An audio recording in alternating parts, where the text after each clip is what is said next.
Hello everyone, সবাই কেমন আছেন?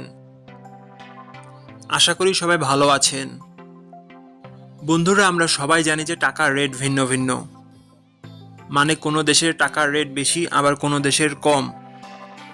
কিন্তু আপনি কি জানেন আজকের দিনে শ্রীলঙ্কার 1 রুপি সমান বাংলাদেশের কত টাকা হয়? আপনার ধারণা কি ঠিক, নাকি অবাক হওয়ার মতো কোনো চমক আছে?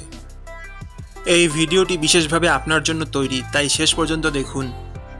কারণ আপনি যদি নিয়মিত টাকার রেট জানেন, তাহলে অর্থ লেনদেন বা বিদেশ থেকে পাঠানো রেমিটেন্সে লাভবান হতে পারেন। আজ শনিবার 7 মার্চ 2026। আজ শ্রীলঙ্কার 1 টাকা সমান বাংলাদেশের 0 টাকা 39 পয়সা, আর অপরদিকে বাংলাদেশে 1 টাকা সমান শ্রীলঙ্কার 2 টাকা 54 পয়সা। বন্ধুরা, টাকার রেট প্রতি মুহূর্তেই বদলায়, আর এই পরিবর্তন আপনার আয়, খরচ, এমনকি সঞ্চয়ের উপর প্রভাব ফেলে। তাই নতুন রেট সবার আগে জানতে এখনই চ্যানেলটি সাবস্ক্রাইব করুন এবং বেল আইকন প্রেস করুন, যাতে কোনো আপডেট মিস না করেন। ধন্যবাদ, দেখা হবে পরবর্তী ভিডিওতে।